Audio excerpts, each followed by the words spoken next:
RFI Convida. Tá procurando a casa do prefeito? Essa aqui é Fernanda. Ela é filha da minha irmã, Cecília, que morreu. Cecília, Você conheceu a minha mãe? conheci, mas ela não era tua mãe. O que você veio fazer aqui? Eu vim olhar coisas no inventário. Qual que é a parte que ficou pra minha mãe? Você não confia em mim? Claro que eu confio. Por que não é pra confiar? Durante muitos anos. O RF Convida recebe hoje a atriz Bárbara Collin, que está aqui nos estúdios em Paris. Ela está na França como convidada de honra do festival Le Reflet du Cinéma, que acontece de 10 a 19 de março em Mayenne.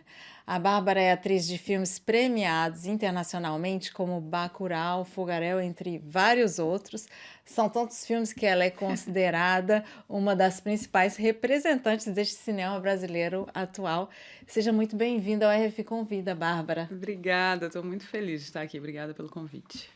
E, Bárbara, você participou, né, da abertura e dos primeiros dias do festival Le Reflet du Cinéma em Mayenne, que fica aqui perto de Paris, a 200 quilômetros de Paris. E este ano o festival homenageia o Brasil com filmes recentes como Mato Seco em Chamas, Fogarel, mas também clássicos como Cabra Marcado para Morrer, de Eduardo Coutinho, e Deus e o Diabo na Terra do Sol, de Glauber Rocha. O festival também teve uma parte especial sobre Kleber Mendonça Filho, que você já conhece muito bem. Você pode contar um pouco mais para a gente sobre essa sua participação e esse começo do festival? Como é que aconteceu? Foi muito gostoso, Ana, estar lá, assim. Primeiro eu tenho que ressaltar, assim, como que eu fiquei surpresa com a curadoria do festival, porque eu acho que eles fizeram uma programação super completa do cinema brasileiro, sabe? Cada ano o festival ele faz de um país, né? Esse ano foi a Mostra do Brasil. Mas eu senti deles essa preocupação de mostrar uma diversidade da cinematografia brasileira. Mostrar que são vários cinemas, realmente, sabe? Assim, essa diversidade de produção, de linguagem. Então, achei cuidadoso, sabe? Assim, achei interessado, assim, o festival nessa escolha dos filmes. E lá foi muito... É um festival menor e por isso te permite mais contato com as pessoas também, sabe? E a gente ia viajando de povoado em povoado, então teve em Laval, em Mayenne, em Evron. Então a gente ia nos cinemas. E aqui na França tem essa coisa, né? Que cada cidadezinha, por mais pequenininha que seja, tem uma sala de cinema incrível, super bem equipada, né? Cheia. Biblioteca. Uma biblioteca. Isso é muito bonito de ver, assim. E eu tive a oportunidade lá também de fazer algumas sessões com jovens que estão... Porque que eles me explicaram que dentro da escola mesmo você tem facultativo você fazer uma disciplina de cinema. Então, desde muito cedo, eles têm contato, né, com esse processo do fazer. Em Mayenne, teve um dia que eles me entrevistaram, então os jovens, tipo assim, 13, 14 anos, fizeram as perguntas, sabe? Estavam super nervosos. Mas é isso, assim, foi muito gostoso poder ter essa troca e também falar sobre os filmes, né? Eu senti que tanto nas sessões do Bacurau quanto do Fogarel, tem essa coisa de você explicar algumas questões culturais, alguns elementos, né? Tipo, sei lá, do Bacurau, só de falar da questão do cangaço, já fazia com que a percepção das pessoas mudasse um pouco sobre a história, sabe? Do Fogarel, explicar a cerimônia religiosa, os costumes. Então, eu senti que foi muito bonita essa troca, muito importante mesmo. Tá lá, sabe? Assim, com as pessoas. Interessante. E você é agora considerada, para muitos, você foi a convidada especial de honra do festival. Como é que é essa história de ser considerada a nova cara do cinema atual brasileiro? Eu acho, eu fico envergonhada. Eu sou mineira, né, Ana? Mineiro é super... Não, fico muito feliz. Principalmente porque, assim, eu considero que o cinema, de fato, eu falo que é a minha casa, porque foi onde eu comecei.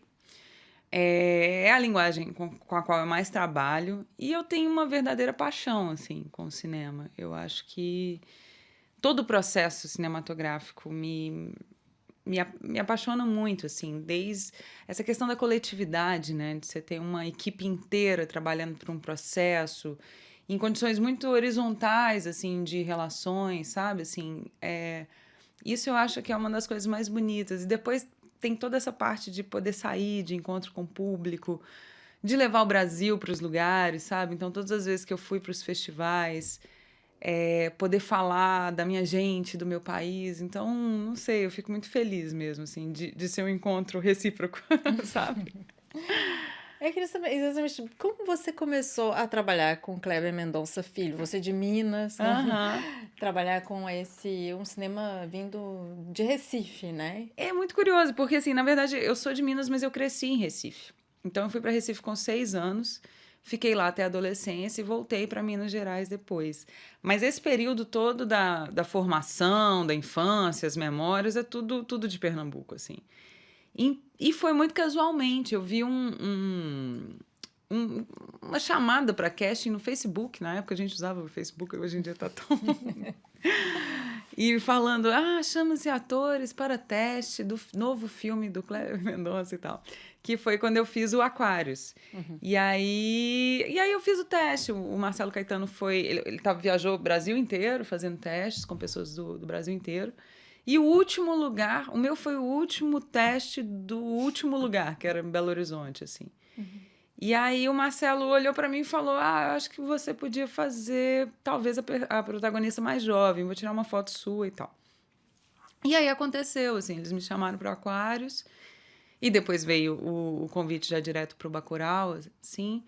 Mas é isso, eu acho que quando eu fui fazer Aquários mesmo, para mim foi um reencontro com um lugar muito próximo, né? Que era Recife, tá ali. Então, é curioso, né? Esses caminhos, essas coincidências, eu acho bem interessante. É engraçado porque a Sônia Braga também, durante muito tempo, foi o rosto do cinema brasileiro no exterior. E agora ela tá passando o bastão para você. Começar com Sônia, né? Nossa, foi a responsabilidade que foi Aquários.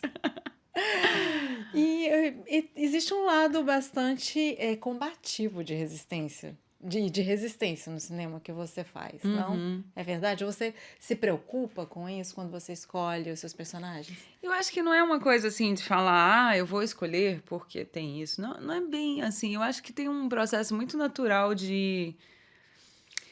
que você atrai, dos convites que chegam, sabe? Eu tenho muito prazer de fazer esse tipo de cinema, porque eu acho que é um cinema que fala muito sobre o Brasil e sobre um Brasil que é um Brasil que eu acredito que é o Brasil real, assim, né? Que é sobre esse povo brasileiro mesmo. Então, eu fico muito feliz quando chegam os convites e acho que tem essa coisa do encontro mesmo, de vontades, sabe? Assim, de alguém que tá com esse projeto, esse roteiro, e aí quando eu leio, eu me interesso muito, então as coisas vão meio caminhando nesse sentido. Mas não é uma condição, assim, sine qua non, sabe? Inclusive, agora eu falei, gente, tô doido de fazer uma comédia, fazer uma coisa mais. Fica o recado, fica a mensagem. Fica aí à vontade, sabe?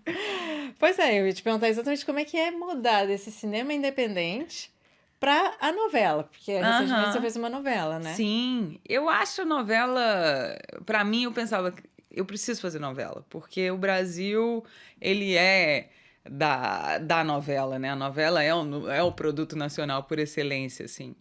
E eu, como atriz, eu ficava com muito desejo de ter essa experiência, assim. E foi muito bom o meu processo, porque foi uma novela com uma equipe, colegas muito parceiros, assim, sabe? Então, essa questão eu tinha muito medo de que na televisão eu fosse encontrar um ambiente mais difícil de trabalhar, essas coisas que a gente ouve, né? E eu acho que talvez alguns anos atrás tenha sido assim mesmo, sabe, Ana? Mas eu acho que as coisas estão mudando. E aí encontrei um ambiente super de uma equipe super colaborativa, de colegas muito parceiros, de jogar junto, de estar perto. Então, para mim, isso tornou o processo todo muito gostoso, sabe? Quando eu sinto que tem esse espaço criativo, de proposição. Então, com o Alan mesmo, o diretor, o Alan Fitterman, a gente sempre tinha esse espaço com o Mauro Wilson de propor coisas, de mudar coisas no roteiro. Então eu senti assim, a única coisa que eu senti realmente de diferente do cinema era a questão do ritmo de trabalho, que na novela é uma coisa impressionante. Você vai de segunda até sábado, 11 horas por dia, sabe? Então, essa carga horária, eu senti que tinha uma questão de se estar muito...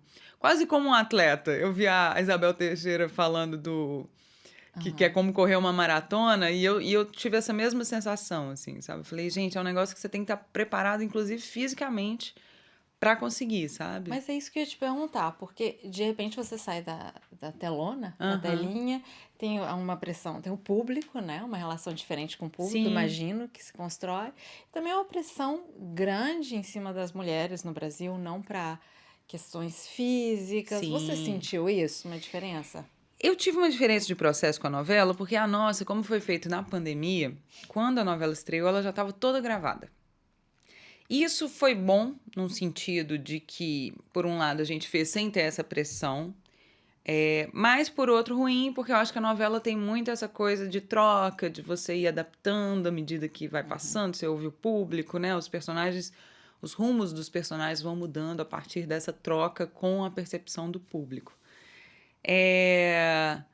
E, no meu caso, ainda era mais específico, porque eu estava fazendo uma modelo, né? Exatamente. E eu ficava, gente, como é que eu sou uma modelo? Uma modelo que teve um passado de modelo internacional, né? Mas, assim, o mais importante foi que internamente esse tipo de pressão nunca existiu, sabe? Assim, pressão estética ou alguma coisa que alguém me falasse, você tem que emagrecer. Nada disso, sabe? Assim, eu senti, pelo contrário, muita aceitação. E aí eu acho que quando não vem, né, do ambiente ali, da direção ou do ambiente que você tá, esse tipo de coisa fica mais fácil, sabe, Ana? Não senti nenhum tipo de pressão nesse lugar, não. Acho que depois tem uma coisa de com o público, de falar, gente, é um personagem, né? A Bárbara é muito diferente disso, a minha vida é muito diferente disso. Então, eu sentia no início, assim, com as pessoas até na rua mesmo, sabe? Uma expectativa de ver a Rose, né? De ver aquela modelo. Eu falava, olha, é assim. A coisa que é mais simples, né? Com certeza eles não ficavam decepcionados, não. Mas, e voltando para a época do Aquários, do cinema independente, quando vocês vieram junto com a equipe...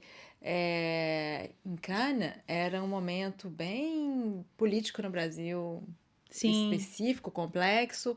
Vocês fizeram uma manifestação, né? Na época era o impeachment da Dilma, né? E muita coisa mudou de lá para cá, né? Queria saber como é que foram esses anos. Aquilo foi o início do caos, né?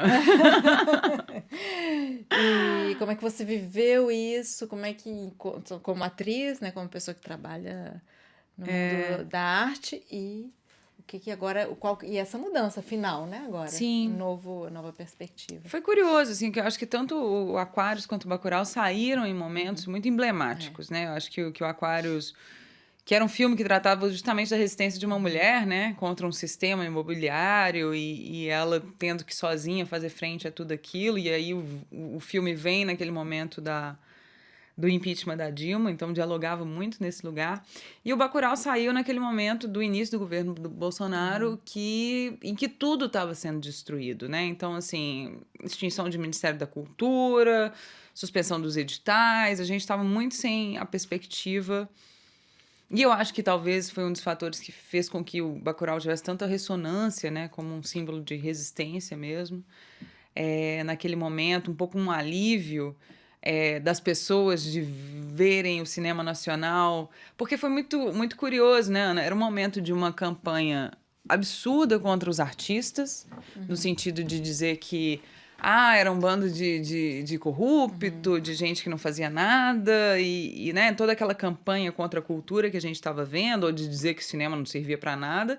E nesse momento em que o discurso interno era nesse sentido, né, super agressivo, você tinha um filme em Cannes ganhando um prêmio do júri, que era um prêmio inédito, né, um reconhecimento internacional. Então, esse contraponto entre o que estava acontecendo dentro do país e aqui fora, sabe? Eu acho que foi muito importante para poder legitimar, né, o que a gente estava fazendo.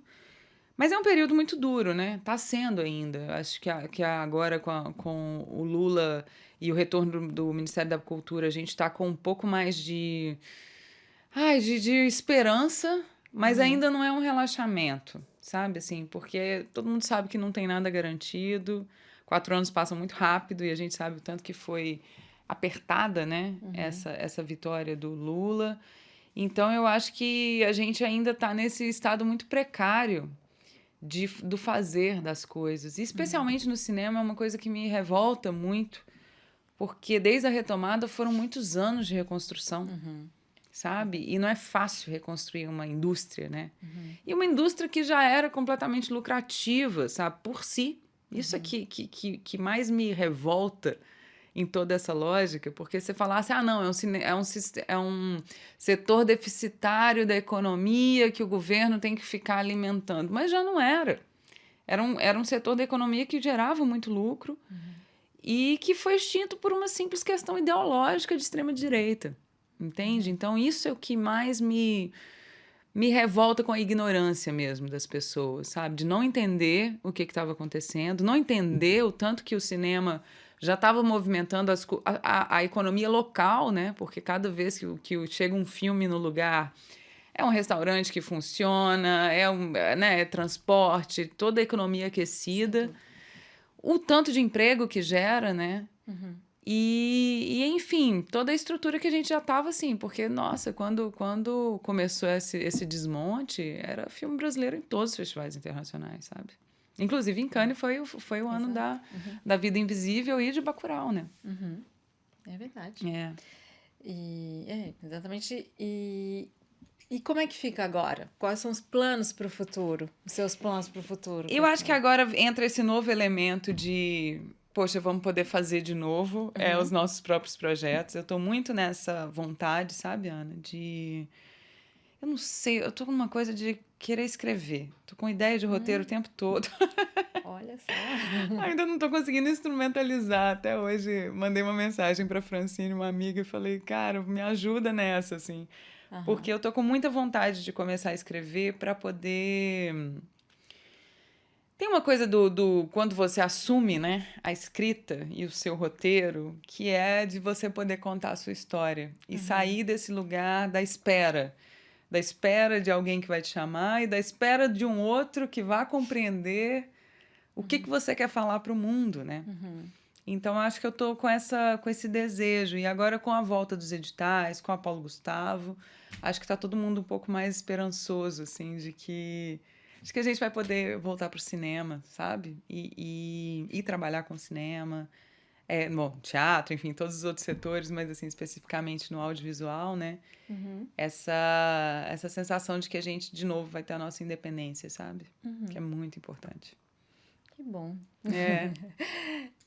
Bom, muito obrigada, Bárbara, e parabéns. Eu não podia deixar de dizer parabéns por esse novo projeto, talvez o mais desafiador da sua vida, que também agora você acompanhado. anunciou essa semana aqui em Paris, você se sentiu decidiu anunciar aqui na França, aliás, a sua gravidez. Eu sou super cuidadosa com a vida pessoal, sabe, Ana? Eu sou super assim... Mas gravidez não tem jeito, né? Chega uma hora que a gente precisa falar. Exatamente. E eu tô muito feliz, assim. Acho que chegou num momento muito bom, eu acho, da vida, convergindo com a carreira, com tudo junto. E levar ele pros sets, né? Levar pra passear aí. Já tá aqui em Paris agora. Exatamente. Já tá aqui em Paris, já tá passeando, fazendo turnês, né? Na barriga. É muito bom. Na barriga é mais fácil. Na barriga é mais fácil. Bom, Bárbara, muitíssimo obrigada. Obrigada, querida. Obrigada pelo convite. Muito feliz de estar aqui e poder fazer essa entrevista também.